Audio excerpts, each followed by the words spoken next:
Dios les bendiga, iglesia. Qué bueno estar aquí en esta mañana. Qué bueno adorar junto a ustedes. Esta es la mañana que ha hecho el Señor. Yo quiero orar. Quiero orar para que Dios abra nuestro corazón. Y orar para que el Espíritu de Dios, que ya está aquí, se manifieste. Padre, gracias por una mañana más. Gracias por un domingo más, en el cual podemos compartir como comunidad de fe, como comunidad que te confiesa como Señor, como su Salvador.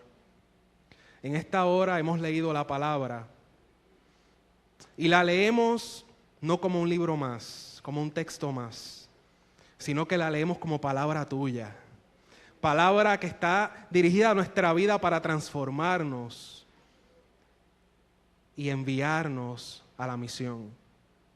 Yo te pido, Señor, que así como los caminantes de Emaús, podamos sentir el fuego ardiendo en nuestro corazón y podamos sentir tu llamado y podamos reconocerte en el mensaje de hoy. En el nombre de Jesús. Amén. Amén. Las clases están por empezar. Tengo amigos que durante esta semana pasada ya estaban haciendo arreglos en sus salones de clase. Estaban poniendo los salones bonitos, adornándolos para recibir a los estudiantes. Ya hace un tiempito las tiendas están tirando especiales porque hay que comprar uniformes, hay que comprar ropa nueva, tenis nuevos, libretas. Y yo sé que todos nosotros de una u otra forma hemos visto el movimiento, cómo, por ejemplo, Walmart se ha llenado de libretas y de todos estos elementos escolares, porque la escuela está por empezar.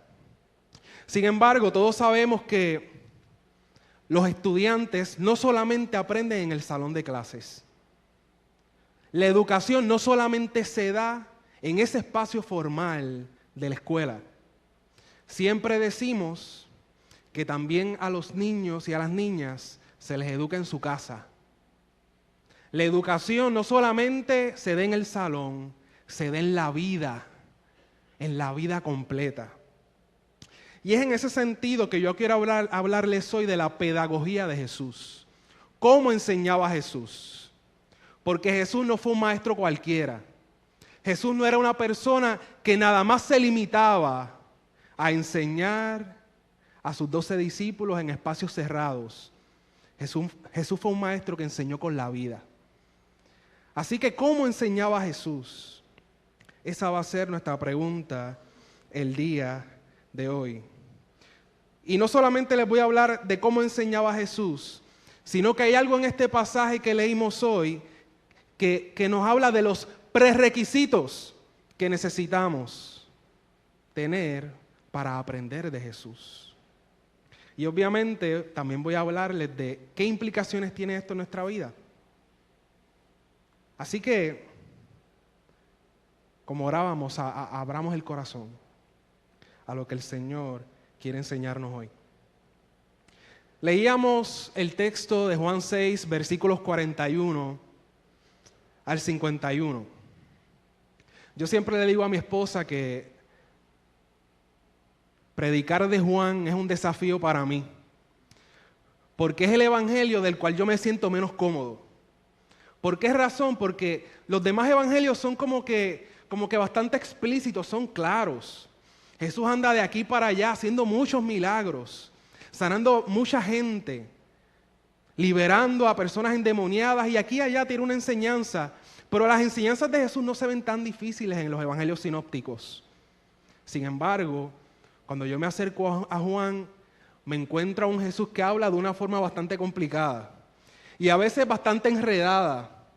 Y hay unas ideas que es como un de atrás para adelante, que a veces hay que pelear con el texto para uno comprender y entender qué es lo que el Evangelio nos quiere decir. Y hay un patrón que el Evangelio de Juan tiene, que está muy bien que todos nosotros lo sepamos. Si usted lee los primeros capítulos de Juan, Jesús hace una señal Así es como el Evangelio de Juan habla de los milagros de Jesús. Hay una señal. Y luego esa señal le sirve al evangelista para explicar la identidad de Jesús. Por ejemplo, en Juan 6, el texto comienza hablando de un Jesús que está con sus discípulos y se sienta. Y él ve cómo las multitudes se acercan a él. Y él dice, esta gente tiene hambre. ¿Qué podemos hacer? Le dice a sus discípulos, ¿qué podemos hacer para alimentar a esta gente? Y uno de los discípulos dice, mira, ahí hay un muchacho que tiene 5 panes y 2 peces. Eso no da. Y Jesús le dice, echa para acá. Echa para acá esos 5 panes, esos 2 pececitos, échalos para acá. Y el texto dice que Jesús bendice esos panes y empieza a repartirlos a la multitud. Y milagrosamente todos comieron.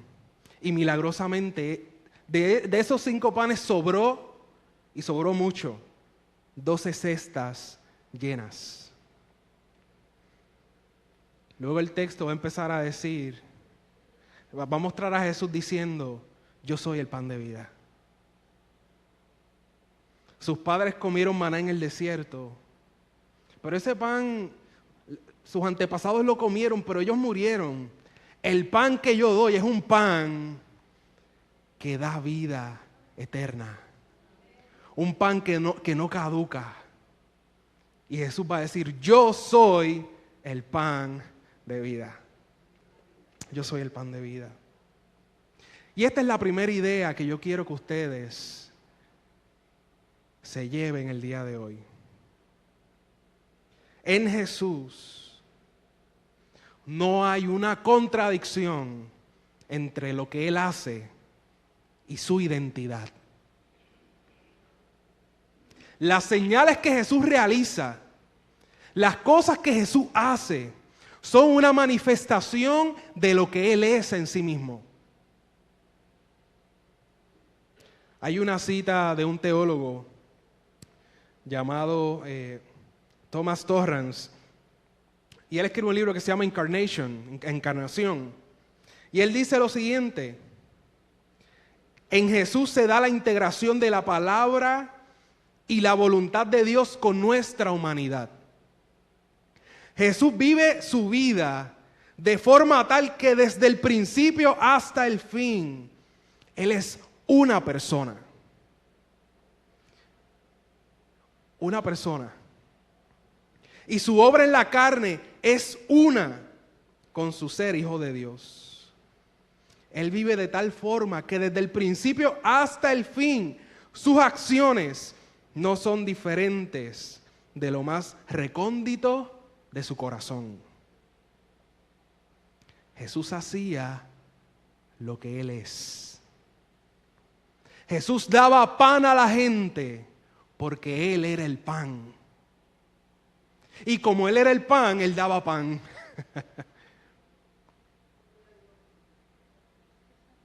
En Jesús no hay incoherencias. Lo que el texto de Juan nos muestra es que había una coherencia muy profunda. En Jesús no había contradicción.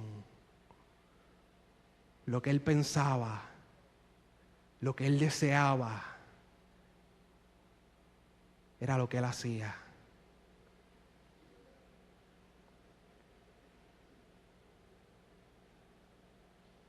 En Jesús hay una persona integrada cuyas palabras y actos responden a su identidad como Mesías e Hijo de Dios.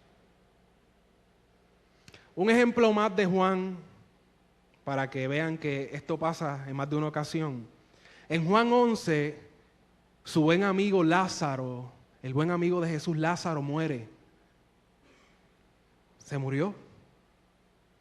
Y para nosotros la experiencia de la muerte es una experiencia definitiva. Mucha gente por ahí dice, los muertos no resucitan, no se levantan. Se acabó. Pero Jesús dice en Juan 11, yo soy la resurrección y la vida. Y él se acerca a la tumba de su amigo y le dice, Lázaro, Lázaro, ven fuera. Y el que estaba muerto salió.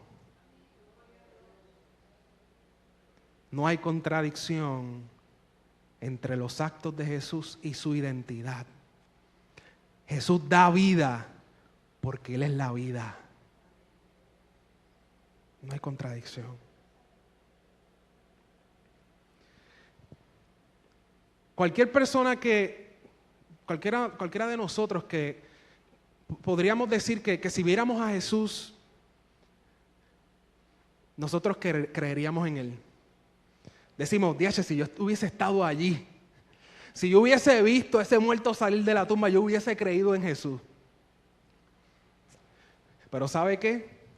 En Juan, después de la gente ver las señales de Jesús, muchos no creen en Él. De hecho, al final de Juan 6, si usted continúa leyendo, dice que una gran cantidad de sus discípulos lo abandonaron. Lo que Jesús decía les era muy fuerte, era incomprensible para ellos.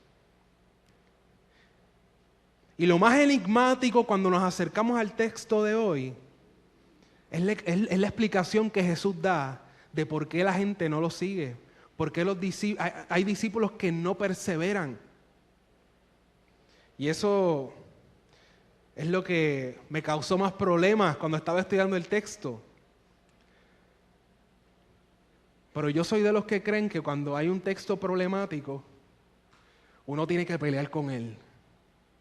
Cuando hay un texto que uno no entiende, mire, usted no se quita antes de tiempo. Siga estudiándolo y pelee con él. Vaya de atrás para adelante con él. Búsquele el sentido. Búsqueselo. Mire lo que dice Jesús en los versículos 44 y 45 del capítulo 6. Ninguno puede venir a mí si el Padre que me envió no le trajere, y yo le resucitaré en el día postrero. Escrito está en los profetas, y serán todos enseñados por Dios. Así que todo aquel que oyó al Padre y aprendió de Él, viene a mí. Los que no creen en Jesús, según Jesús dice ahí, es porque el Padre no los ha traído a Él. ¿Cómo es Jesús? ¿Qué tú dices?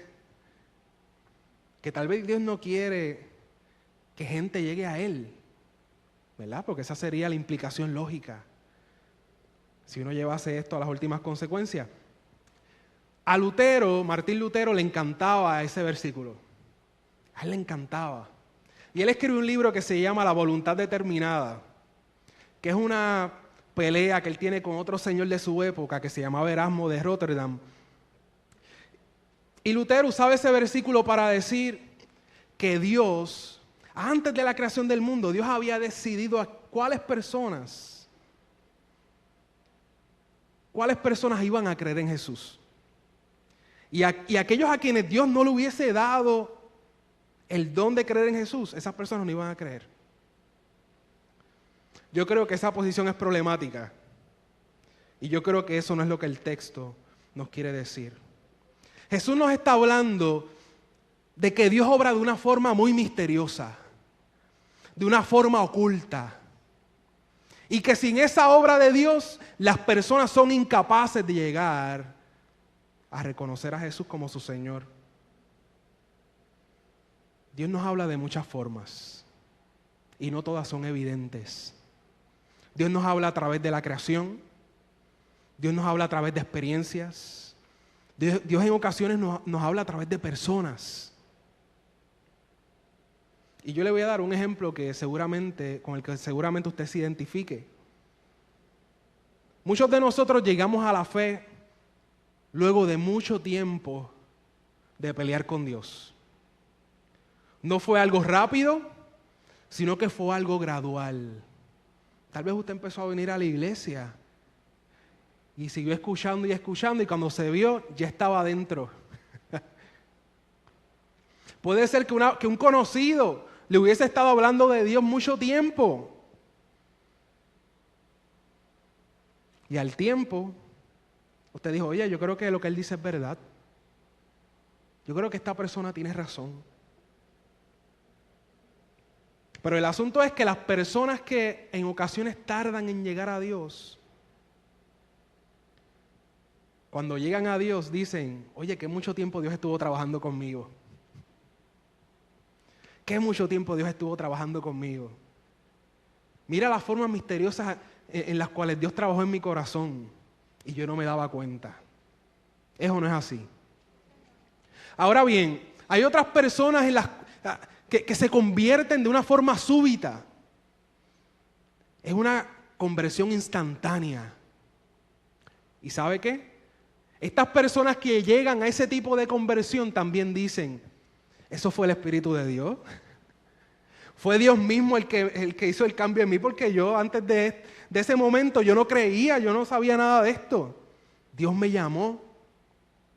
Así que es para que usted se fije que en su vida usted ha experimentado la obra secreta de Dios de la que hablaba Jesús en el texto.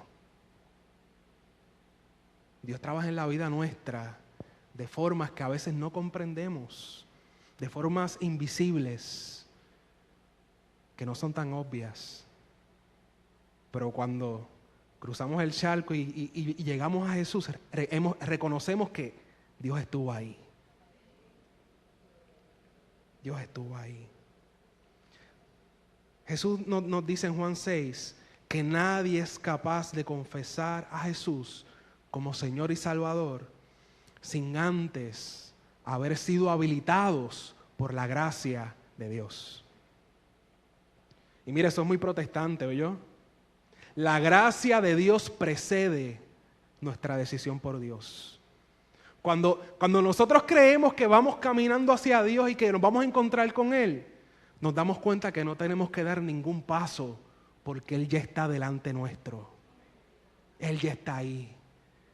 Y antes de que nosotros dijésemos Jesús, Él ya te había dicho Pedro, Margarita, María, Juana, José. Él ya te había llamado por tu nombre. Él ya estaba ahí. Así que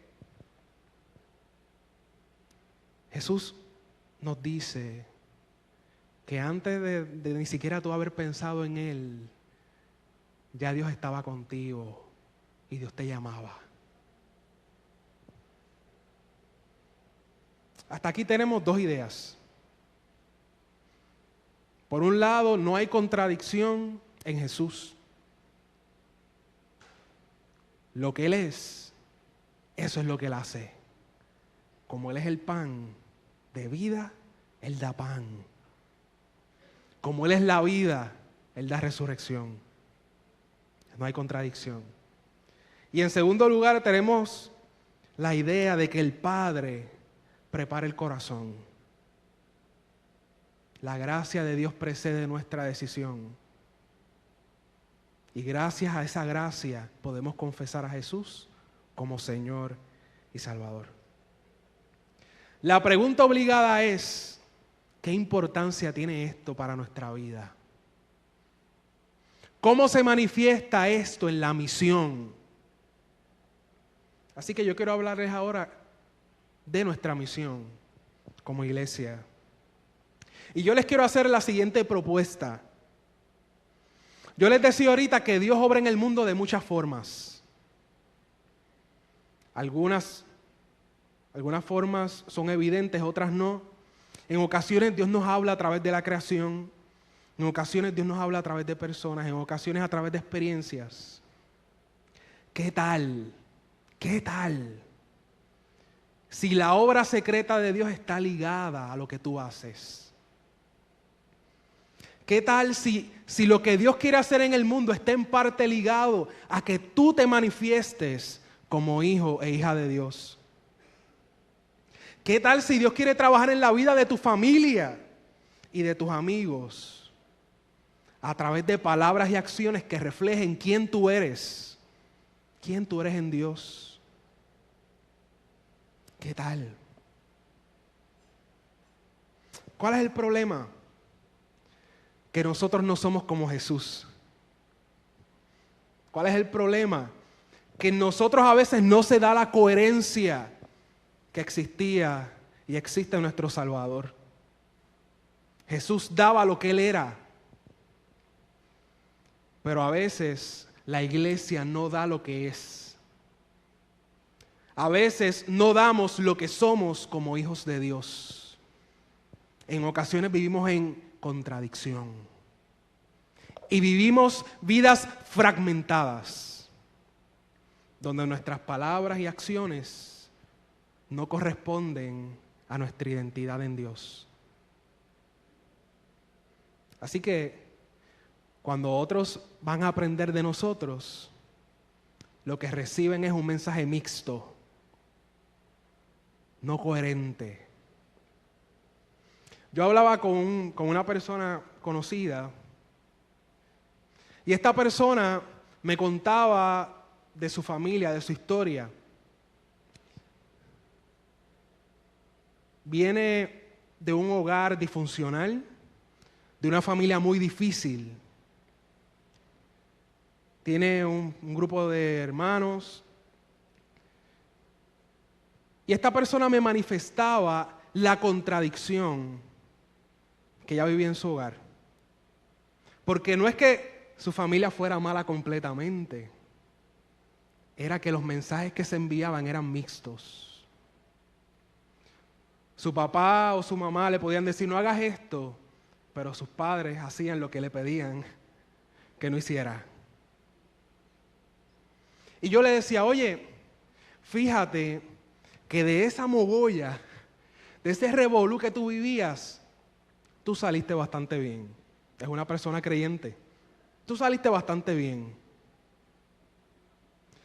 Pero debido a la contradicción, no todos en su casa recibieron la misma enseñanza. Hay algunos que no han llegado a la fe todavía.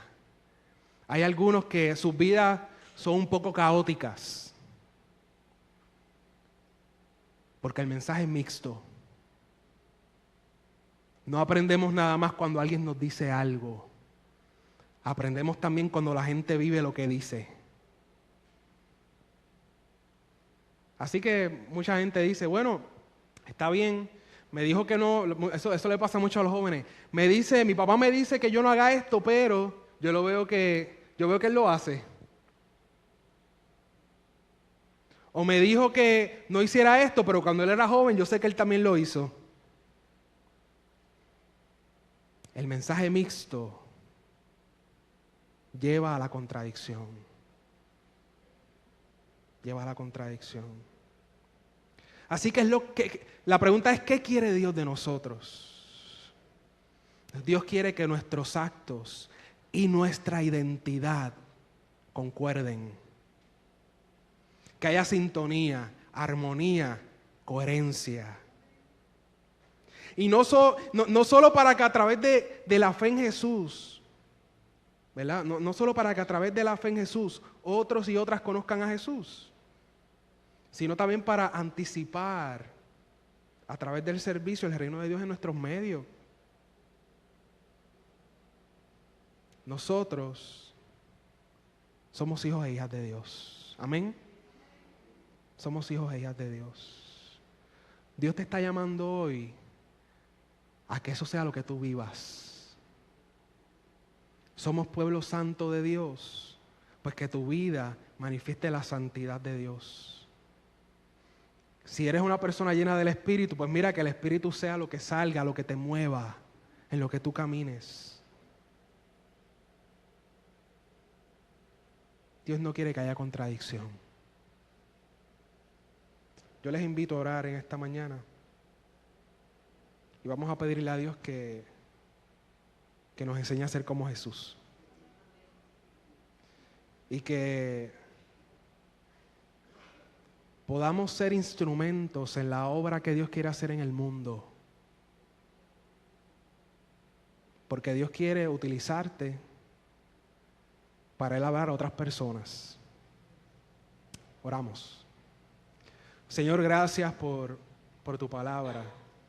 Tu palabra nos reta, tu palabra nos invita a responder a tu llamado. Nos invita a ser transformados. Nos invita a salir de la fragmentación, de la incoherencia. Tu palabra, Señor, nos invita a ser nuevas criaturas. Criaturas que te proclaman, que te anuncian a través de todas sus vidas, Señor. Dios mío, permite que tu Espíritu Santo pueda sobrepasar nuestras incoherencias y tu Espíritu Santo pueda traer integración, unidad a nuestro ser. Que tu Espíritu Santo, Dios mío, nos ayude a vivir la vida cristiana que tú quieres que vivamos. Y que así como Jesús, nos movamos a servir haciendo tu voluntad y no la nuestra, Señor. En el nombre de Jesús, Señor, yo te pido por esta iglesia, te pido por las familias que están aquí. Mira las situaciones que puedan darse dentro del hogar y las incoherencias que tal vez allí se vivan. Dios mío, que tus creyentes, esas personas que tú has llamado en medio de estas familias, allí puedan ser luz. Para que allí los que no te conocen puedan aprender de ti, así como aprendieron de Jesús. En el nombre del Señor, en el nombre del Rey que viene y que reina en nuestra vida, Jesucristo, oramos. Amén y amén. Dios les bendiga, hermanos y hermanas.